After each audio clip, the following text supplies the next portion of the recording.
वानरहिरा येथील पीडित देशमुख कुटुंबियांची खासदार अमर काळे यांनी घेतली भेट। सेलू तालुक्यातील हिंगणीलगतच्या वानरहिरा या गावात 6-7 गुंड प्रवृत्तीच्या तरुणांनी तलवार, चाकू, लोखंडी सबलीने घरावर हल्ला करून घराचे दार तोडून तरुणीला पळून नेल्याची घटना शुक्रवारी रात्री 2ला घडली होती।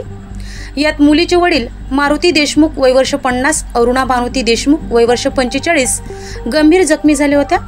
त्यांना सेवाग्राम येथील रुग्णालयात दाखल करण्यात आले होते। या घटनेमुळे गावात दहशत पसरली होती। घटनेची दखल घेऊन वर्धा जिल्ह्याचे खासदार अमर काळे यांनी दिनांक 20 रविवारी रात्री 10:30च्या दरम्यान वानरहिरा येथे जाऊन पीडित देशमुख कुटुंबियांची भेट घेऊन त्यांची आस्थेने विचारपूस केली व पोलिसांना कठोर कारवाई करण्याचे निर्देश दिले।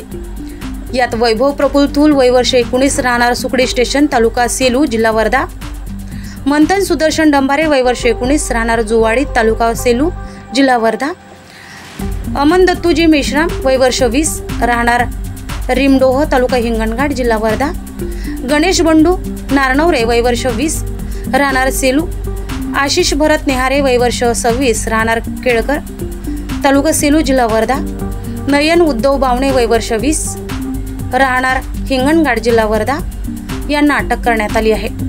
मुख्य आरोपी वैभव प्रफुल्ल थूल वय वर्ष 19 राहणार सुकडी स्टेशन हा दारू विक्रेता असून याआधी सुद्धा सदर आरोपीने या अल्पवयीन मुलीचे अपहरण केले होते। त्याच्यावर पोक्सो कायद्याअंतर्गत कारवाई करण्यात आली होती। तो 1 महिन्याआधी जमानतीवर आला होता। त्याने वचपा काढण्यासाठी परत मुलीच्या घरावर हल्ला करून घराचे दार तोडून मुलीच्या आईवडिलांना धारदार शस्त्राने मारहाण करून गंभीर जखमी केले व मुलीचे अपहरण केले आहे।